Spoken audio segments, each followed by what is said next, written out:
Today. So what I want to tell you about are some recent results that I got with my collaborator Zhailong Han from CSUN. So what are we looking at? We're looking at random waves, and firstly I want to tell you a little bit about random waves in the plane, and then we'll look at the equivalence on manifold. So here's some random waves in the plane. I'm going to pick my directions randomly, and at the moment I would like to be a little bit unprecise about where I'm going to pick them. I'm going to pick them on the circle. I'm not going to tell you how many I'm going to pick, and we'll get into that kind of thing later. But I'll pick them. And then I'll set some random coefficients, and I'll consider what happens. And so here, made by Alex Barnett, who's of course the master of making these kind of things, is a random plane wave. And so you can see that it's fairly spread out through space, but there does seem to be some strange fluctuations on a very, very small scale. So why do we study random waves? What is it? Could you say what the line of the colors meaning here? Oh, this is just the magnitude. So if it's So the lines mean what? Is that what the lines, these lines here, these are places. Well, okay, so we don't know what they mean, but in terms of what this you're seeing is here it has a slightly higher magnitude than over there. The guy draws the topography, the Yep. absolute value squared, or maybe even the value. absolute value squared. Yeah. But these are like the caustic lines? No, this is yeah. That's some kind of texture that the eye sees that nobody's explained. Yeah, it's very hard to work out what this means, because if it means anything, it means something on a logarithmic scale. And so for this box, it's about, wavelength is about, you've got 200 waves in there, so your log of that is about 5. And it's very difficult by just looking at it to determine anything. This linear structure, but if you take, that's if you have a random plane wave. If you Yep. take a random Fourier series, so you don't restrict the case to be in a unit circle, it disappears completely. Yep, and you can That's a see very it, interesting feature. and you can see it appearing as you restrict where the K's So this is are. a random plane wave thing that there's a texture of some kind of one linear structure there that many people have tried. So these are Yeah. plane waves of given energy. Given energy. Given- given energy. Given energy, which makes this linear structure, and it has nothing to do with any classical. Sort of random eigenvalue in a way. The random plane. Well, no, not really random eigenvalue, Yeah, that's fixed what we mean by eigenvalue. random Fixed eigenvalue. You're fixing the energy, changing the direction. If you fatten the energy, it disappears completely. Not completely. If you it slowly disappears as you fatten the energy. I mean, everything moves slowly in a given numerics. Yeah. And you mentioned logarithmic scale? Just that it's hard to tell whether these fluctuations are just something that is on a sort of fixed scale, or whether they're on a logarithmic scale. I don't understand Because that comment. I mean, every time he draws his picture, and if you take the eigenfunction in a chaotic system, Yep. which behaves like this sort of thing, you always see this linear structure without fat.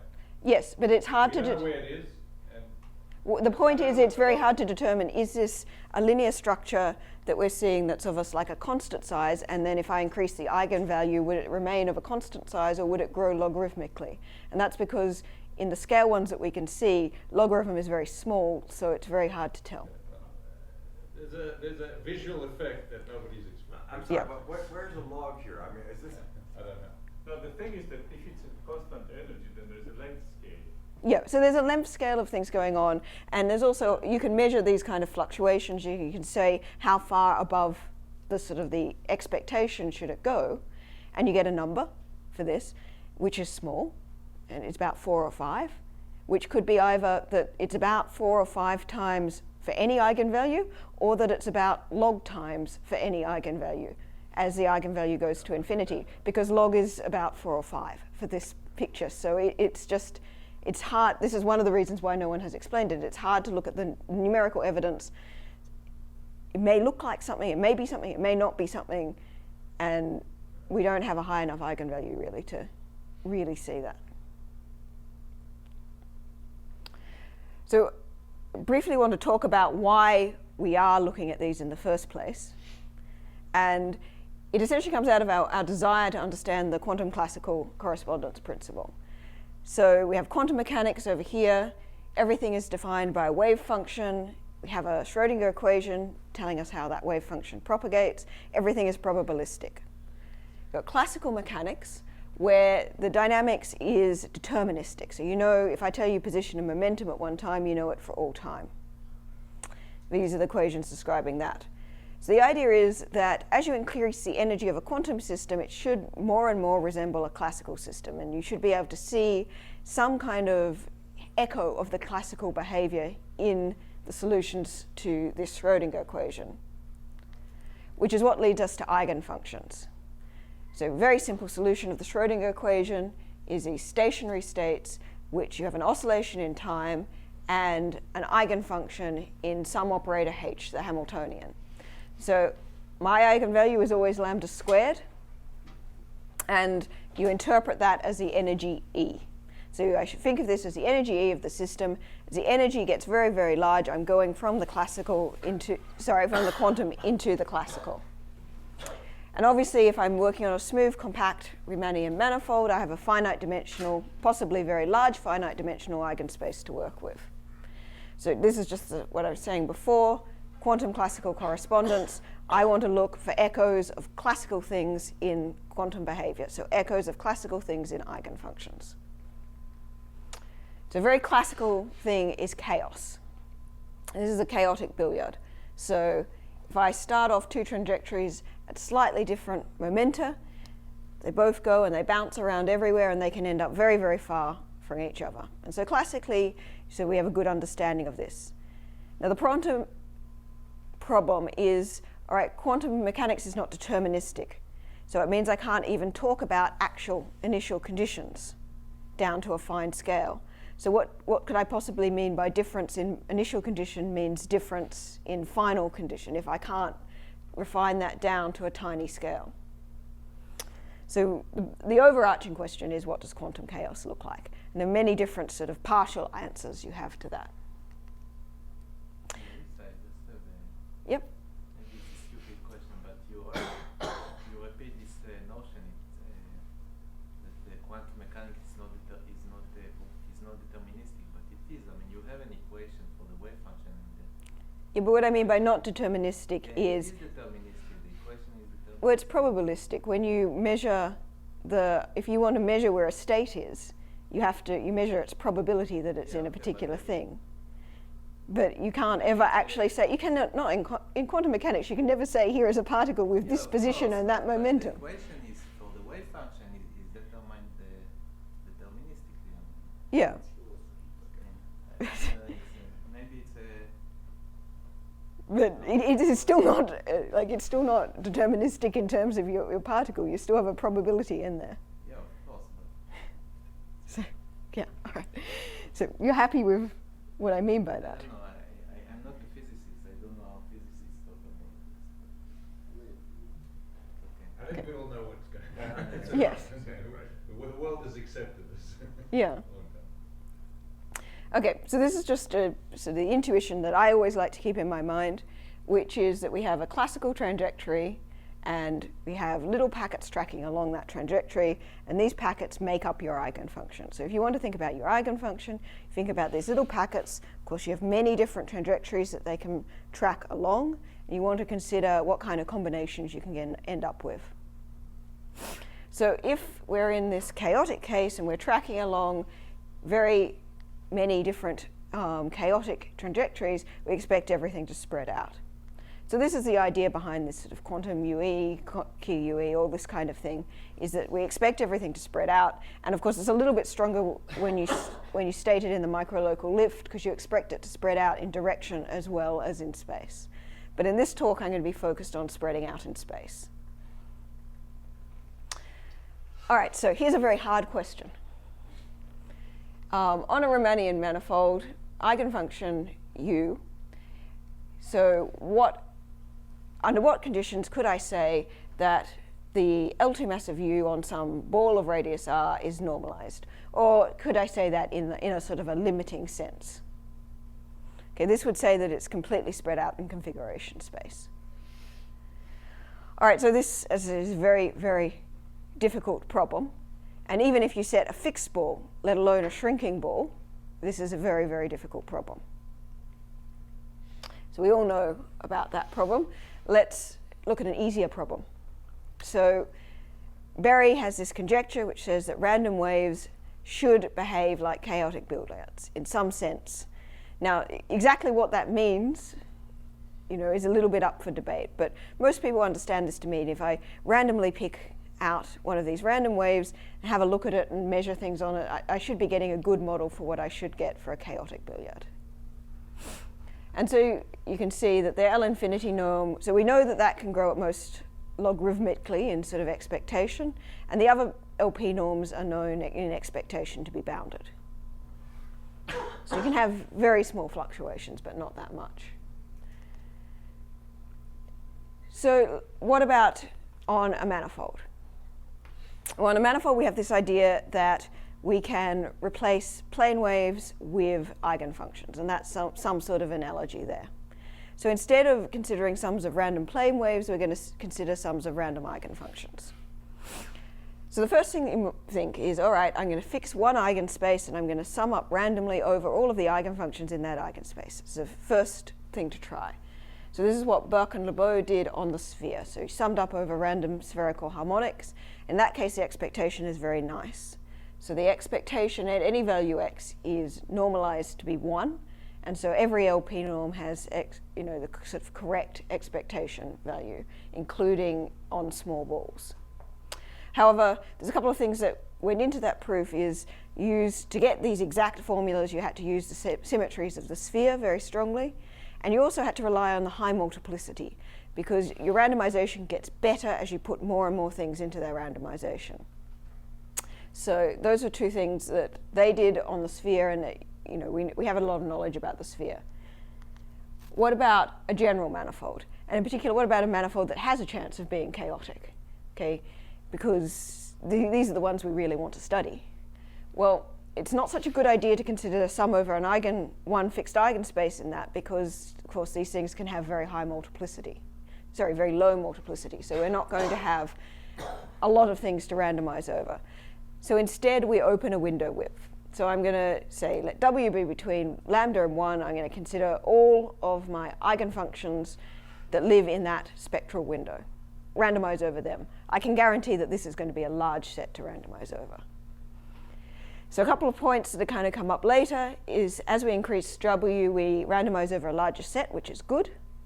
However, as we increase W, we have a sort of worse possible behavior. So our worst case is even worse if we increase W. So there are two effects here. One of them, randomization over a larger window makes things better, and the other effect, randomization over a large window makes things worse. So there's always a bit of a play-off between these two. Why does it make it worse? I mean, it's easier to deal with, right?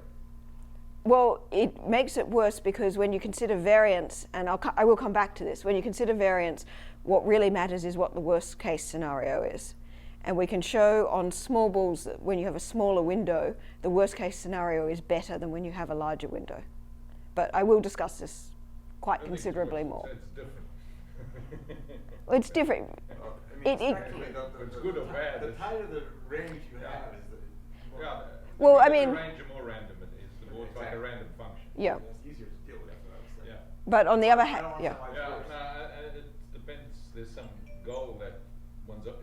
Our goal is to equidistribute. So whenever I say good or bad, I mean towards the goal of equidistribution. Yes.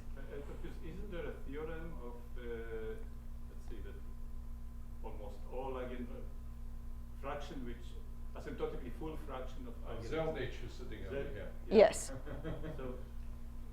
But that's an equidistribution on scale 1. Isn't there a theorem which you proved that asymptotically almost all Yeah. eigenfunctions are equidistributed? I know that. Yeah, but how does this fit with your question? Because my question is going to be about shrinking balls. So Steve's thing is you could apply to order 1 balls, and it actually is much more general. I think the answer is this is Melissa's not looking at eigenfunctions anymore. Well, the theorem you're talking about is about almost all eigenfunctions. Yeah. And those are theorems which you can't look at the level. She's trying to go much further by looking at linear combinations of eigen. The U is not an eigenfunction anymore. Yeah. No. But it's a linear combination of functions, most of which are equidistributed. Not necessarily on a small scale, though. So that theorem you're referring to is you have to be on like a fixed scale that cannot change with the eigenvalue. I want to look at things that change. The window, but Yeah. Now, taking a window and then trying to look much more local. Yeah. So it's sort It's of, closely related to Hamid Azari's talk. yes. But he wasn't there. Okay. I'm invited to that. All right. He needs an invitation. Okay, now. All right, now we're getting. So these are the two questions that I want to answer. Okay. Firstly, whether this expectation is the normalized volume. And so this is for any R, and I really do want to be thinking about R's that are shrinking with the eigenvalue, so getting down very small. But also this, when is the variance good? Because we will find that the expectation being good is in some ways meaningless. Okay, so you average over all of these things and the average is good, but it could be that any one you pick just doesn't look equidistributed at all. Okay, there could be huge fluctuations here. And in fact, if we make this R too small, I mean, Hamid already talked about this a bit, we really do expect there to be huge fluctuations. So this is question one, but in some sense, this is a more important question. It's asking, when is the variance small with respect to this normalized behavior? Okay, so first result is about the expectation. So it tells us that the expectation of this is what we expect. We've got an error term, 1 plus order of the inverse of the window. So if I make my window big, if I make my window large with lambda, then as lambda goes to infinity, I am getting the correct expectation result. But really, we'd like to go all the way up to window 1. So this is where we put in a non-focal condition. And this is one of the ones like what Steve uses quite frequently. And it says that if we have that non-focal condition, we can actually improve our error to little o of 1. And this is not a bad assumption to make. Here it is, that for all x, a set of loop directions has measure 0. So you can't have too many things looping back to x. Now, we want to study chaotic behavior and things like on negatively curved manifolds. This is true. So it's not a harmful assumption to be making. Just a second, so R Yep. is fixed here, right? No, R can depend on lambda. But O capital. So Doesn't top, depend on that R this in is case. this is for every R, including R below the Planck scale. But for R below the Planck scale, we do expect the variance to be massive. So this is actually for all R. That's just the expected value. Yeah. Yeah. So it's just expected value. So it just doesn't And you randomize, you take any ball, but then you're randomizing all of the functions. So Yeah. It doesn't know which ball you're looking at. yeah. I mean, Okay. most functions are good for a given ball. Yes. I mean, not most, the expected value. The expected value. Sorry. The expected value is good for any ball. I'm sorry, could you repeat what is W here? W is the size of the window. So as I increase W, I'm including more functions. Oh, okay. But W is just a constant. Let's just take W like 5. Well, So if are you, you claiming something about 5 consecutive eigenfunctions? no, that would not be 5 consecutive eigenfunctions. Those are the eigenfunctions whose value differs from lambda by 5.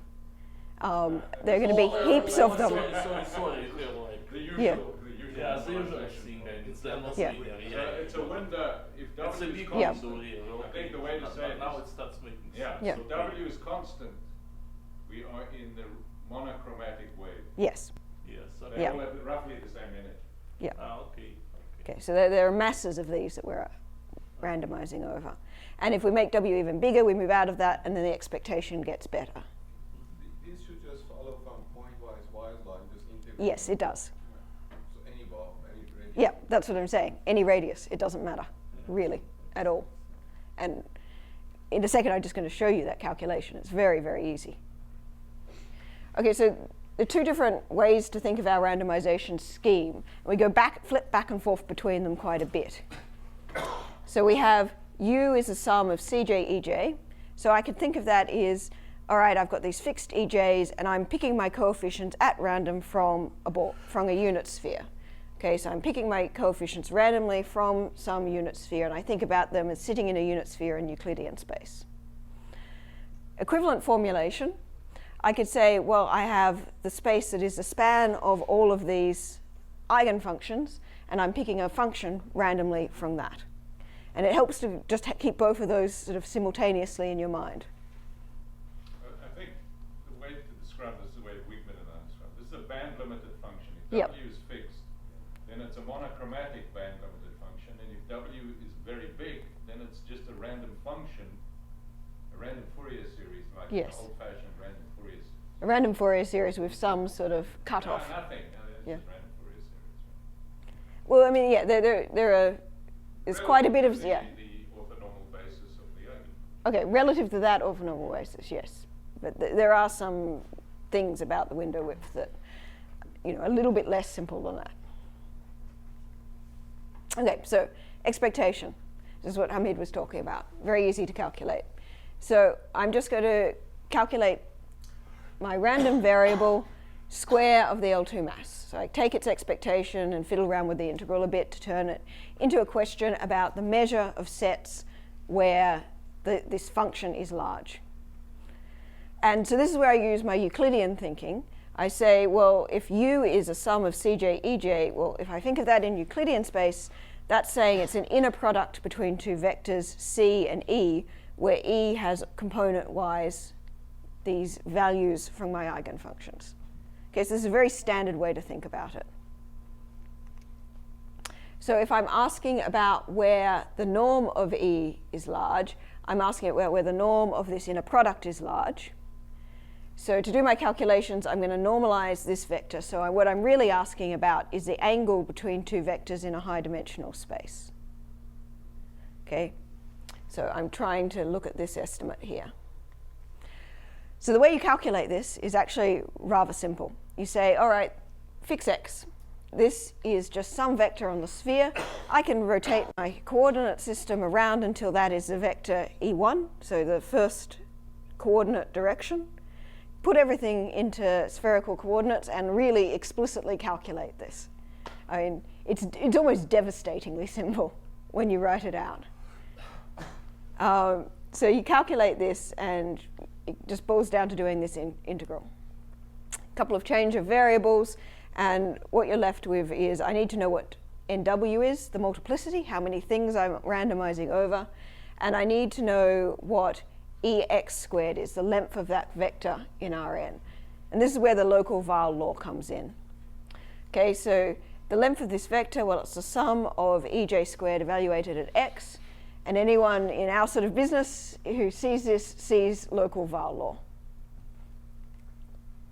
So the local Weyl law tells me if I sum up all of them up to lambda, and I sum up at any value of x, I have an asymptotic. I know exactly what the first term is. That Cn is quite explicit, plus an O of lambda to the n minus 1 error term.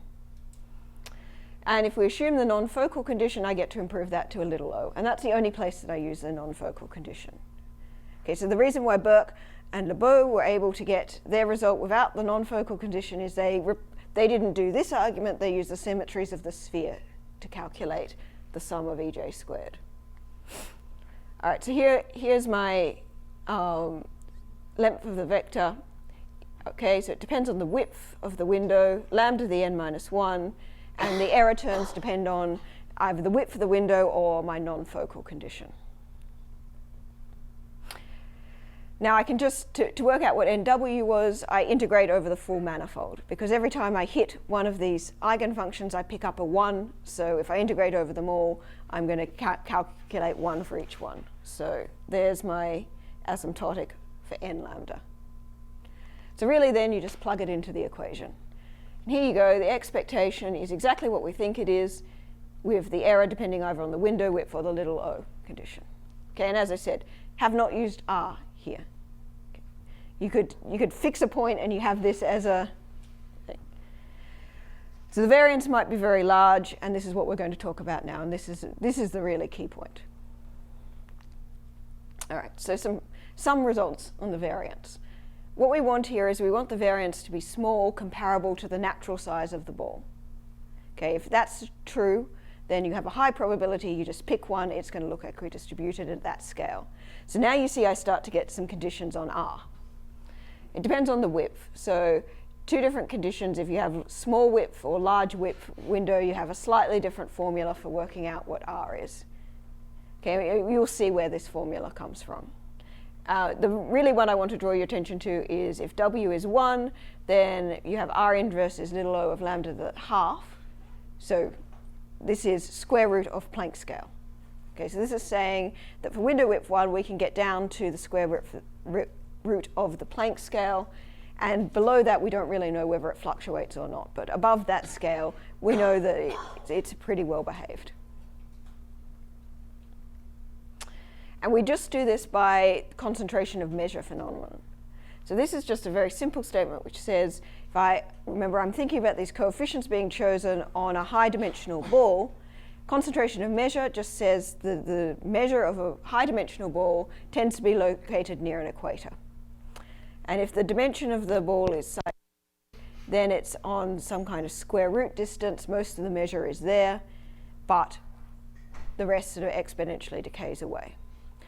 Now, of course, I'm looking at a random variable, so I need to relate my random variable to this, and I'm going to do that by Levy concentration of measure.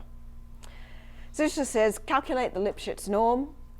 This is primum distance, so these A and B are living on the sphere. Then you can say that the measure that f deviates too far from its median has some kind of exponential bound. So there are two things that play in this.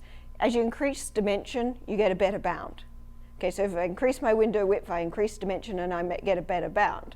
But if I get a worse Lipschitz norm, then I don't get as good a bound. If I increase my window, I get a worse Lipschitz norm. This is what I was saying about before, when I was saying good versus bad. So there's a bit of a play-off. So I'm needing to control this Lipschitz norm here. Okay, so this is another way where you flip around your interpretations to give yourself a bit of room. So U of C is living in the span of eigenfunctions, so it's what we would call a spectral cluster of width W. And what I want to know is how big can a L2 mass on a small ball of such a thing be? So if W is 1, SOG tells us that we have this estimate. So we have an improvement by a factor of R over the trivial estimate. Now what about W much larger than 1? SOG's result still holds if you have like fixed window as well. So then we do just a really silly thing is, right, we cut up into spectral windows of size 1. We apply it separately to each one of them, use orthogonality. Okay, so if we do that, we get an estimate, say, okay, we get an improvement of W times R up to, of course, where R is W inverse, at which point we just get the trivial estimate. And you would be quite reasonable in asking, is there anything better I could do than this silly little thing? And the answer is no. Okay.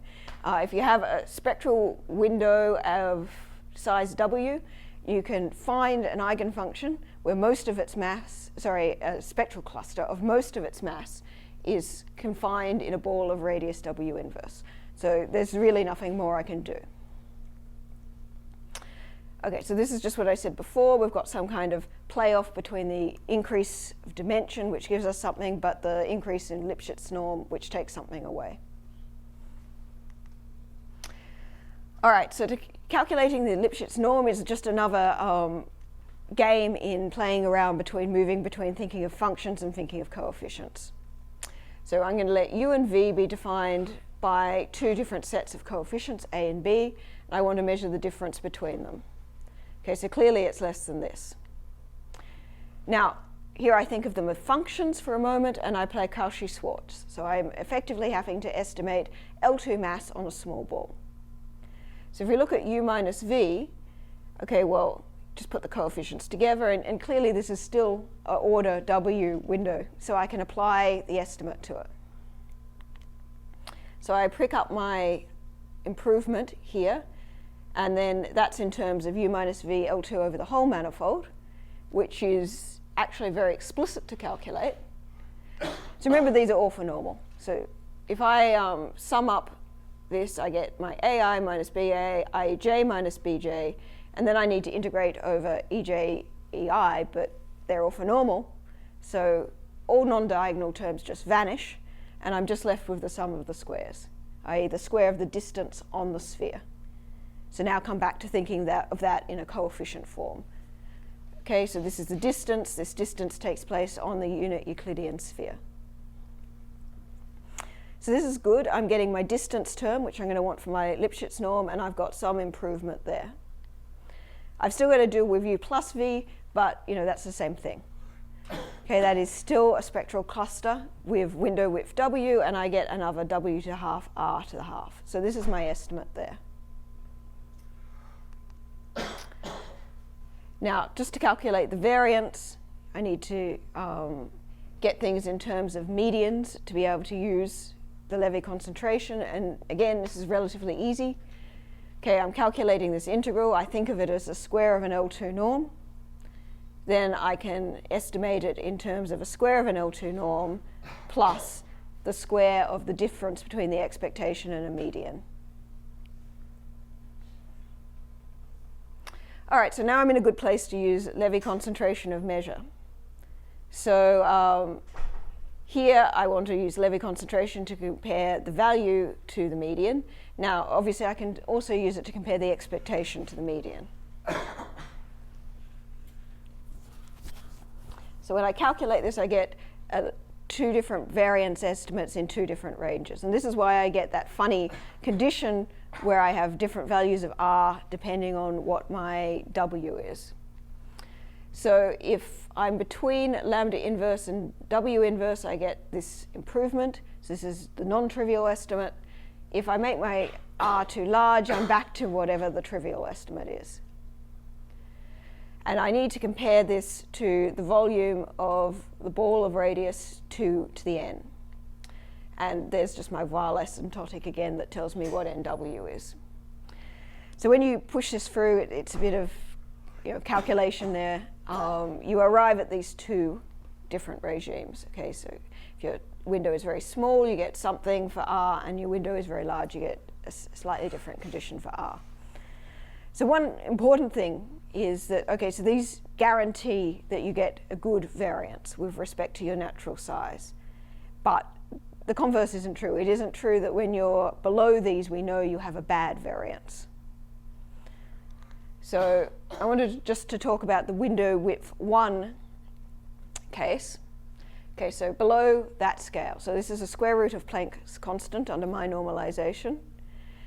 Now, numerical evidence suggests that you can go way below that and still look fairly equidistributed. And you might hope to get to. Some normalization. I mean, as Peter was saying 2 days ago, is the Planck scale with my Planck scale? What are we talking about? Sorry, this Her eigenvalue is lambda squared. Right. So, but you can't get equidistribution less than Planck scale. Yep, this isn't less than Planck's. Maybe for an individual eigenfunction you still got, but the width 1.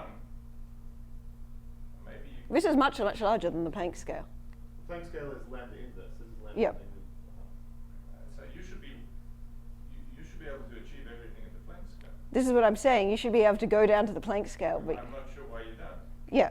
Well, okay. So I'm going to talk about one reason why I think we don't get it. So this is what I was saying before. The converse doesn't hold. We can prove up to this scale that the variance is good, but there's nothing to suggest that the variance is necessarily bad below that. You should go all the way down, and it shouldn't be a difficulty. I mean, on the sphere you can do this all the way down quite easily. But you're losing because of the Weil law, isn't it? No, it's not because of the Weil law.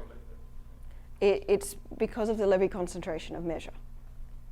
But maybe you should just be computing the variance directly. Yeah, but so you can do that with a random wave. So that's the thing. If you use a random wave in the plane, you can actually calculate, And then you get down to and then you can get down to the Planck scale. Okay, so But we're using randomized eigenfunctions where we don't know what the eigenfunctions are. So we're just on any manifold. I understand. Yeah, so you've lost because you went to a manifold. I'm a bit surprised. we're lost because we don't have as finer tools. In the semi-classical asymptotics. So maybe, Yeah. Okay. It's a tool thing. With random waves, we have it very explicitly. You can write down what these are. You can calculate very exactly. With these things, we just have some functions that we don't know anything about, so we can't calculate explicitly. So we rely on this concentration of measure. And if you dig down in that concentration of measure result, you find that it is sharpest if this ratio is relatively constant for all coefficients. Okay, so if this Lipschitz distance is relatively constant for all different coefficients, then you expect that what you get from the Levy concentration of measure should be all you can possibly get. However, this is not true for what we have. So we were using this SOG bound. So firstly, that's true on all manifolds and is expected to be much better on manifolds with negative curvature. So the bound itself could be a bit better. Secondly, even on a manifold with, say, positive curvature, even on a sphere, there's even on a sphere, to optimize this, there is one eigenfunction that optimizes that small scale L2 measure. Yep. I'm sorry, Melissa. Here lambda, is it okay for Laplace operator? You for eigenfunction have Laplace of u equals lambda square. You here or just lambda? It's lambda squared. It's always lambda squared in this. Lambda squared. So if you were on the round 2 sphere, Yep. W equals 1 means a random spherical harmonic like Misha was talking about. Yes. It's exactly the same. Yep. For that case, you know yourself how to go down just using the Bessel functions Yes. to the Planck scale, right? Yeah. Yeah. So in that case, you have other things that you can. I'm surprised that when going to a general manifold that you would lose because the Wahl asymptotics is as strong. Okay, that's all. But it's not about the Wahl asymptotics. Understand correctly that the trouble is that you don't have a good asymptotic for covariance near the layer. Yes. That if you would have. No, it can't be that because she does it. The covariance, which is summation phi, phi jx, phi jy Yes. on the window, that asymptotics is as good as it is on the sphere. I think maybe it's the L4 norm. You have 4 Yeah. powers. If you Yeah. take 4 powers of eigenfunctions, maybe Yeah. that's where you're using in the sphere some very special No, but properties. still Yeah. it's everything- But I'm also yeah. everything still- everything I should have- agree. I mean, I'm also not. surprised that maybe that you're using Levy. It is because we're using Levy concentration of Yeah, measure. I think you might be losing information. Yes, we are losing information. In fact, I can specifically tell you we are losing information Okay, that may be the problem. because It's a little strange that you go lower than the wavelengths. no, you don't. No. This is much larger than the wavelength. This is what's- Lambda inverse is the Planck scale. Yeah, she's not even near the Planck scale. That's a problem. That's what we're Yes, complaining. that is the problem. We're not near the Planck scale. When we want to get all the way down to lambda inverse, we're going to get lambda to -1/2. Okay. Yeah. So the problem is, say you applied this Levy concentration of measure to the spherical harmonics, then you would only get down to this. Then you would lose, and it's because this thing is not at all constant over A and B. So say you did it on the spherical harmonics, there is like practically just one set of A and B that would optimize the Lipschitz norm, I estimated, and all the rest would be much better. So we are losing information in the Levy concentration of measure. So I guess what we're going on to do now is to try and dig a bit deeper in that and see if we can find out better ways to not lose information. Because what we do expect is, of course, you should get down to the Planck scale, a little bit above it. All right, so I'm early, but I think it might be a good time to finish.